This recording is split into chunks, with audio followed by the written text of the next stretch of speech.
esse câncer, ele teve um diagnóstico relativamente rápido, né? No caso da Helena.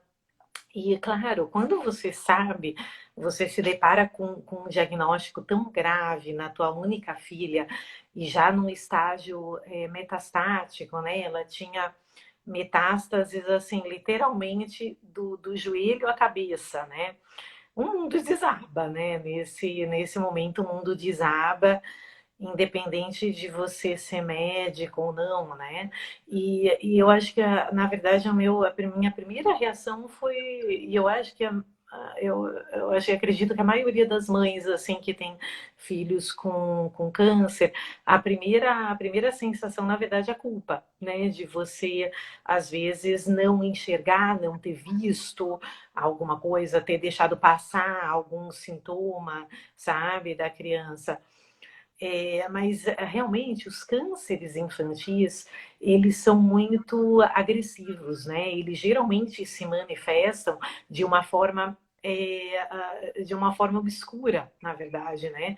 E no caso do neuroblastoma, você imagina, Carol, que ela tinha, quando ela foi descoberta, ela tinha uma metástase óssea nos dois joelhos, nos dois fêmurs, no quadril, em todas as costelas, em todos os arcos costais, em todas as vértebras, no ossinho do externo, no ombro esquerdo, na calota craniana e na medula óssea. Nossa. Além do tumor principal, que era um tumor principal na suprarrenal, do tamanho de uma bola de futebol. E tudo isso aconteceu, essa evolução toda, desde o início do câncer até esse diagnóstico, decorreu em torno de um mês, numa criança assim, totalmente saudável, que nunca tinha ido para um hospital. Então é algo muito rápido, sabe? E isso é o padrão para esse câncer do neuroblastoma, sabe? Então, claro, eu me lembro que logo no começo, uma médica super importante para mim, assim, nesse momento do diagnóstico, ela chegou para mim e ela falou assim, Ju, você é médica, mas deixa a parte médica para gente, sabe? Porque o que a Helena precisa atualmente é de uma mãe. Então, assim, seja a melhor mãe que você possa ser para ela, porque isso é insubstituível, isso a gente não consegue fazer, entendeu? Mas, por Uhum. outro lado, a parte da medicina a gente consegue. Então, claro, eu realmente, assim, aquilo caiu como uma luva, assim, sabe? No sentido, assim, de acalmar o meu coração, porque eu, inicialmente, claro, eu passei por uma fase que eu simplesmente não dormia, eu não desligava, porque eu estava com ela 24 horas e no pouquinho tempo que ela dormia, eu estudava, sabe? Então, Uhum. Para querer entender mais da para querer doença, assim, começou entender aquela mais. busca de informação. Uhum. Exatamente, porque pelo fato de eu ser médica, claro, por um lado é mais fácil por eu entender os termos, é uma área muito intrínseca à oncologia, sabe? É uma área muito específica. Então, claro, eu falo assim que nesses 2 anos eu praticamente fiz uma outra especialidade médica, né? Que foi a oncologia pediátrica. Uhum. E acho bem importante, né, Juliana, a gente falar isso, porque assim, na verdade, tu como médica, eu imagino que já na tua formação também deve ter alguma preparação especial em relação ao psicológico, de como conduzir os pacientes e dar diagnósticos desse tipo, né? Agora estavas do outro lado, no meio de uma pandemia que também mexeu com o emocional e o psicológico de todo mundo, e esse assunto da saúde mental acabou também vindo à tona, né? Que muita gente deixava ali e nem falava, porque, né, vamos fingir que tá tudo bem, e as pessoas sofrendo caladas. Então, né, se para ti, com todo esse conhecimento, né, já não foi fácil, acho, né, bacana compartilhar, porque às vezes as pessoas, né, estão em outras situações ou até numa parecida, sofrendo, não sabendo lidar com aquilo, né, e como de falar, se é uma rotina pesada no hospital, que provavelmente no teu dia a dia como médica também nunca tinha vivenciado algo assim, né? E que até a Helena brincando e nesses momentos lúdicos acabava às vezes ela também te dando mais força para seguir, né? Que nem tu falasse, que se torna obrigatório. Então é um conjunto assim de fatores ali que acabou ainda te exigindo ser forte, né? Não tinha outra opção, realmente. Isso é essencial, assim, eu acho que você tentar tirar força, sabe? É engraçado, assim, que logo que eu cheguei, por exemplo, na Espanha, essa psicóloga me falou que, assim, olha, Ju, a doença, o câncer em si, o fato da criança ficar acamada não é a maior causa de trauma numa criança. A maior causa de trauma da infância é você não ter o carinho, e principalmente o carinho materno. É engraçado, né? Uhum. Ele tá acima de um carinho paterno, sabe? Mas Sim. ela fala o seguinte, que o que mais causa câncer, o que mais causa trauma na infância é a falta de carinho materno. Então, eu falei assim, não, então ela não vai ter esse trauma. Então, realmente, que eu tentei fazer, assim, isso realmente, eu acho que eu me baseei até na minha profissão, sabe? Dos meus pacientinhos, eu sou oftalmologista, a minha especialidade é adulto, na verdade, é retina, é Uhum. uma especialidade que é basicamente de adulto, mas eu atendo muitas crianças, né? E no meu Ah, que legal. consultório, no meu consultório, eu acabava atendendo muitas crianças e por meio de brincadeiras, eu conseguia examinar as crianças, sabe? De uma forma muito efetiva, muito leve para as crianças, sabe? De uma forma que as crianças até acabavam saindo do meu consultório gostando da brincadeira, vamos falar assim. Uhum. E eu tentei fazer isso com a Helena, sabe? Eu tive, na verdade, é que eu falo assim, a sorte da gente passar com a Helena por essa etapa da vida dela, dos 4 aos 6 anos, que é uma fase da vida da criança que é muito lúdica, né? A criança, Uhum. ela vive num mundo de fantasia. Então, eu tentava passar para ela o mais próximo da realidade, falando a mais próxima da verdade do que estava acontecendo, mas de uma forma que ela conseguisse entender, sabe? Então, eu conto assim, que ela sabia absolutamente todos os nomes dos remédios que ela tomava, sabe? Mas eram nomes de super-heróis, entendeu? Então, por exemplo, quando ela tinha que pegar um acesso, né? Um acesso venoso, né? Eu falava, Helena, a gente vai dividir a dor, a gente vai compartilhar a dor. Então, quando a enfermeira picar você aqui, ela pegava uma mesma agulha, sem agulha, né? Só a seringuinha assim, e Uhum. falava: você vai apertar o braço da mamãe ao mesmo tempo, ao mesmo tempo. Tem que. Você aperta, a gente vai dividir a dor. Eu vou sentir um pouquinho de dor, mas você vai sentir menos, sabe? E daí Aham. o que aconteceu? Mas isso, o que é, na verdade? É uma técnica cerebral de você desviar a dor, entendeu? Porque ao mesmo tempo que ela pegava o acesso, ela estava tão compenetrada em, na verdade, apertar o meu braço, Acertar a tua. Aham. que isso desviava o foco da dor, entendeu? Então Aham. são pequenas brincadeiras assim que você consegue, na verdade, tornar o que é muito, muito, muito difícil em alguma coisa um pouquinho mais leve, entendeu? Para a criança. E isso se torna mais leve para você também. Porque se a criança tem que fazer os exames, por exemplo, e são inúmeros exames de sangue, todos os exames que ela tem que fazer, mas você vê que ela não sofre tanto nesses procedimentos, você também sofre menos, né? Então, assim, Claro. eu acho que tudo acaba se tornando mais leve, né? Assim, mas eu falo assim, é um processo assim que não é fácil, sabe? Mas se eu pudesse assim dar um conselho assim para as mãezinhas e para as famílias que estão passando por isso, né? Pelo mesmo que eu passei, seria disso, sabe? De tentar pensar nisso, sabe? Que a criança, ela é um livro em branco, né? Que você pode escrever essa história e que você pode tornar essa vivência da criança o menos traumática possível, sabe? É uma vivência muito forte para a criança, para todo mundo, né? Para a família inteira. não só para os pais, né? Para os avós, para os tios, é uma vivência difícil para a família inteira. Mas é possível, em meio à dor, você conseguir tornar tudo isso um pouco mais leve, sabe? E fazer com que isso não se torne um trauma muito grande na vida da criança e na sua Um também. fardo ainda mais pesado, né? Que É, já é tão difícil passar, né? exatamente.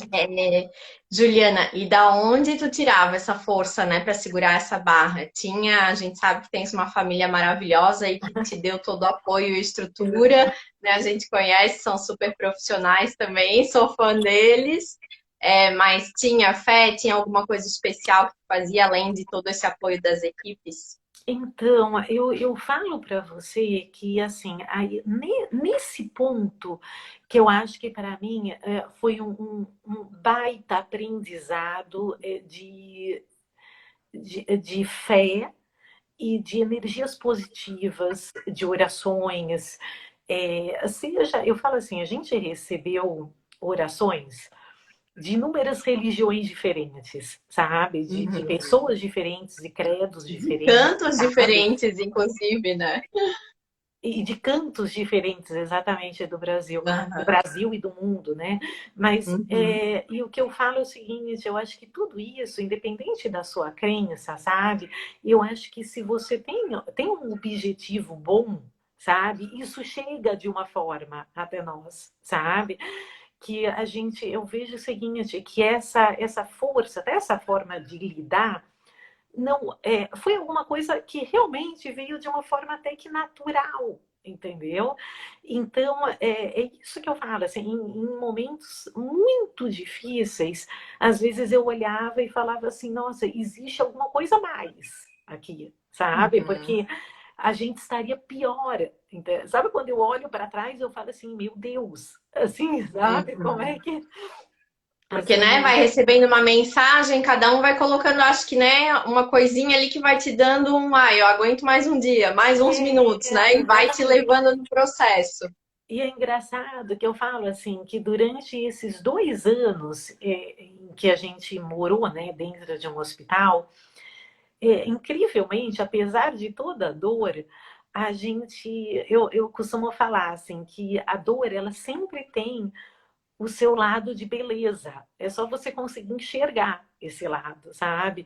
E o lado que a gente que teve de belo, que eu falo, é que a gente conviveu durante esses 2 anos com a melhor parte de todas as pessoas. A sensação assim, que Deus nos falou assim, olha, vocês vão passar por isso, mas a gente vai ajudar vocês de todas as formas, né? E a gente teve muitas coincidências na nossa vida. As coincidências da vida, É. né? Que eu falo assim que um milagre ele não se faz só no final, ele se faz ao longo do caminho, né? Ao longo da nossa vida, porque a gente foram se abrindo portas e fatos foram se esclarecendo, clareando e justificando de uma forma incrível, assim, sabe? E conectando, né? Conectando e justificando fatos que a gente que a gente teve ao longo da vida, sabe? Por exemplo, a família do meu marido é espanhola e eu em 2009, 2010 eu morei na Espanha porque eu fiz o meu mestrado em retina na Espanha. E eu ganhei, nesse momento, eu ganhei a nacionalidade espanhola. Em Uhum. 2010, 2011, deve ter saído a minha nacionalidade. Então, quando ela nasceu, ela automaticamente teve a nacionalidade espanhola. Já ganhou. Uhum. E eu lembro que quando saiu a nacionalidade, eu ainda pensei assim, nossa, um dia eu ainda vou saber para que isso vai servir, para que isso vai ser benéfico, Nossa, sabe? olha só. E por coincidência, você imagina que diante da raridade de um câncer infantil, que é o neuroblastoma, a Espanha é um país de referência para tratamento do neuroblastoma, sabe? Então logo que saiu o diagnóstico, a Helena realmente tinha metástase disseminada pelo corpo. Ela não respondia à quimioterapia. as quimioterapias não surtiam efeito nela, ela continuava, ela fazia quimioterapias fortíssimas, que as doses não são dadas para adulto, porque adulto não resistiria às doses que crianças recebem, né? Ainda mais para neuroblastoma. E não sumia nada, não diminuía nada as metástases.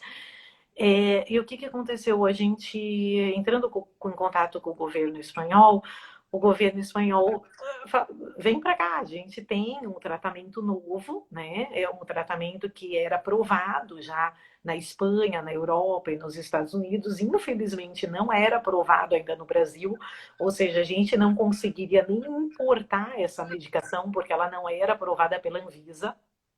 Uhum. E a gente foi aceito para fazer um tratamento de uma forma gratuita pelo sistema público espanhol mesmo, sabe? Na Espanha. E efetivamente, depois de 2 ciclos com esse imunoterápico, as metástases desapareceram completamente, sabe? Então, e aqui no Brasil, infelizmente, não teria recursos, entendeu? Para fazer. Então, eu falo assim que foram as coincidências da vida, né? Os caminhos de Deus que nos possibilitou estar lá, Uhum. ter essa oportunidade de cura para ela, né? Uhum.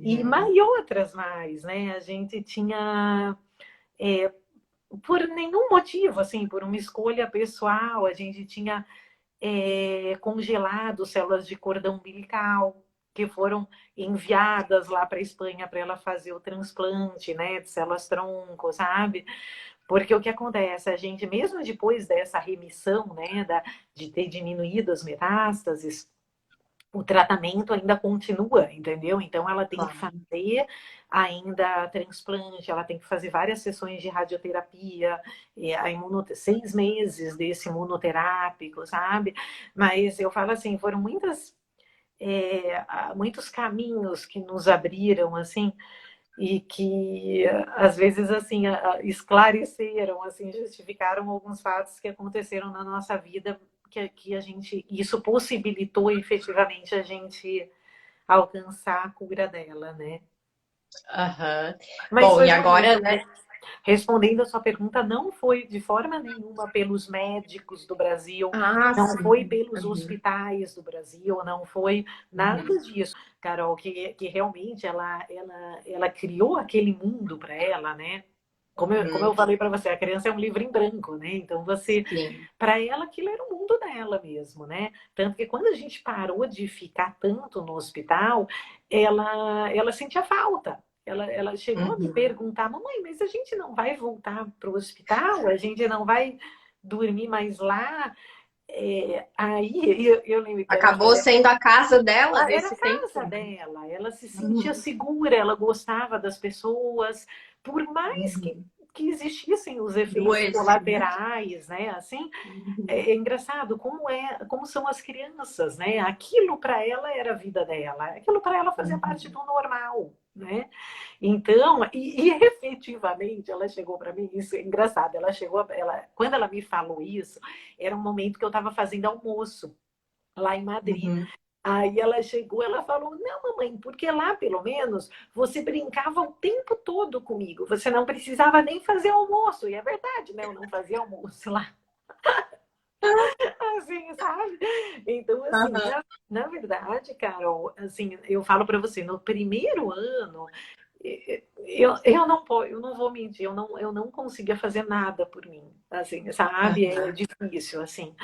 Aí, quando as coisas realmente começaram a melhorar um pouquinho, quando a gente começava a respirar um pouquinho, ela começou a sair um pouquinho do hospital, naqueles dias eu me forçava realmente a fazer uma caminhada, sabe? Aí eu fazia, na verdade, assim, eu percebi o que me fazia bem. Sabe? Aí eu acho que Uhum. cada mãe, assim, tem que tentar se perceber, se autoavaliar das pequenas coisas que te faz bem, assim, sabe? Isso Uhum. mentalmente, não, eu acho assim, não só Sim. fisicamente. E uma das coisas que me fazia muito bem era sair para caminhar. para fazer caminhada, não só no parque, para conhecer Madrid, a cidade, sabe? Assim, Aham. então, realmente, para mim, isso era uma terapia mesmo, sabe? Então, Uhum. e isso foi assim, ainda depois do confinamento, sabe? Que foi um período muito Sim, porque ainda entrou mais esse período que nem eu falei, né? Que comprometeu mais ainda a saúde mental, ficar preso e tudo muito. mais, né? Você imagina, Carol, que eu passei.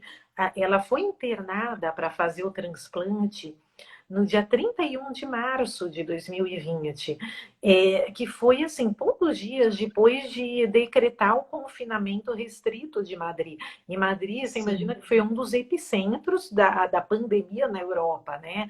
Foi um Aham. caos. Imagina a gente ficar durante muito tempo internada no hospital infantil e ela com uma extrema baixa imunidade fazendo um transplante e o país assim numa guerra contra a pandemia, uma pandemia Uma guerra desconhecida, né? invisível, né?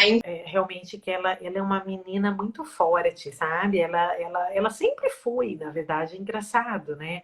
Eu falo assim, ela tem uma personalidade que eu acho que a ajudou muito nesse processo, sabe? E realmente ela tem uma confiança e até uma maturidade. Eu acho que ela acabou, na verdade, amadurecendo cedo demais, né?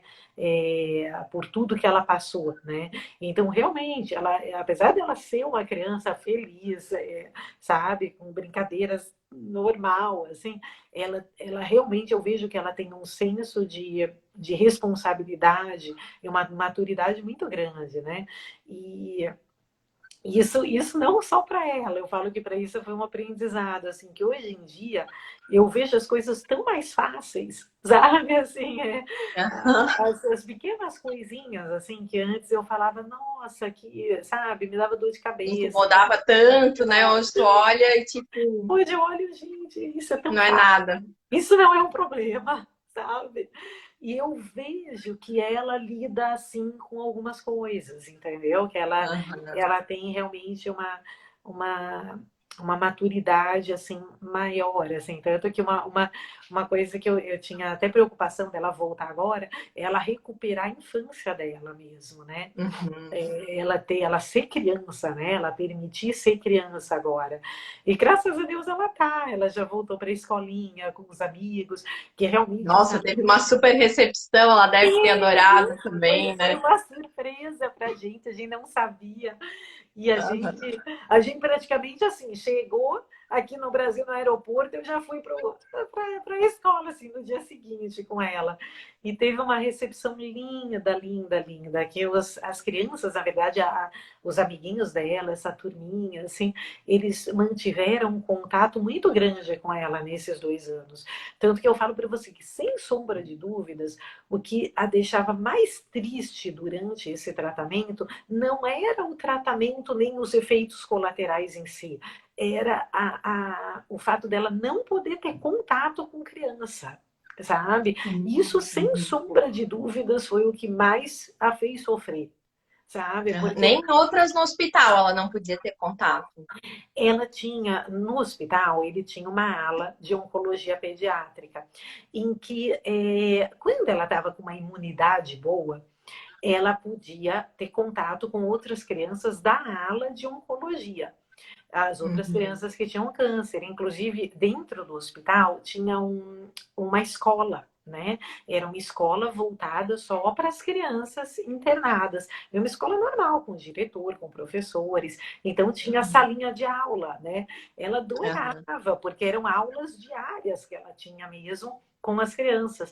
Porém, quando ela estava com a imunidade mais baixa, isso era muito frequente, infelizmente, ela não podia, ela entrava em isolamento, então ela não podia sair do quarto.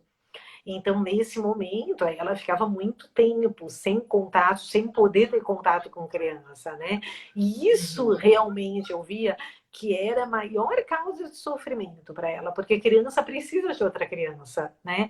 E isso, na verdade, eu vi assim que, infelizmente, muitas crianças e muitas famílias tiveram essa noção por causa da pandemia, né? A Uhum. pandemia, eu costumo falar que a pandemia ela fez com que algumas pessoas tivessem a noção do que é você ter uma criança, ter todos esses cuidados, entendeu? De isolamento, de cuidado. Tanto que para ela já usa, a gente já usava máscara há muito tempo antes, Uhum. entendeu? Para ela Uhum. não teve esse costume de. Hoje em dia faz parte da rotina do mundo, né? Higienizar bem, né? Da rotina do mundo, mas antes não, né? Mas fazia Uhum. parte da nossa rotina já, entendeu? Usar Uhum. máscara, higienizar a mão, entendeu? Todos esses cuidados, contato social, todas essas. Era uma rotina para a gente, entendeu? E as crianças, durante as crianças do mundo, né? Durante a pandemia, principalmente com o fechamento das escolas, elas tiveram um isolamento, né? Que não é benéfico para a saúde mental das crianças, né? E tu considera realmente a cura dela um milagre, Juliana, já que ela não respondia ali, né, algumas vezes ao tratamento em si? Eu acho, Carol, que, como eu te falei, né, o milagre ele não está só no final, ele está ao longo do caminho, tá? Então, para mim, na verdade, Deus está em vários momentos, né? Deus está guiando os médicos a fazer a melhor cirurgia possível, a guiar os cientistas a descobrirem as melhores medicações, a ter avanços na medicina, sabe? Então, o milagre, ele está aí. Ele não é o milagre, ele não é você simplesmente esperar sentado, entendeu? Não é você ficar parado, tá? É você conseguir enxergar as oportunidades que a vida te dá. Isso eu acho que é essencial, entendeu? É você conseguir enxergar esses milagres da vida, tá? Eu acho assim que o milagre não cai de bandeja no seu colo, entendeu? Você tem que ir atrás, você tem que, sabe, se esforçar. Mas eu acho que o milagre, ele é um conjunto dessas coisas, entendeu? Na verdade, assim, é essa possibilidade, é essa junção. Eu acho que o milagre da evolução da Uhum. medicina, tá? Com essas oportunidades que para mim foram guiadas por Deus para a gente estar no lugar certo no momento certo. Com certeza. Bom,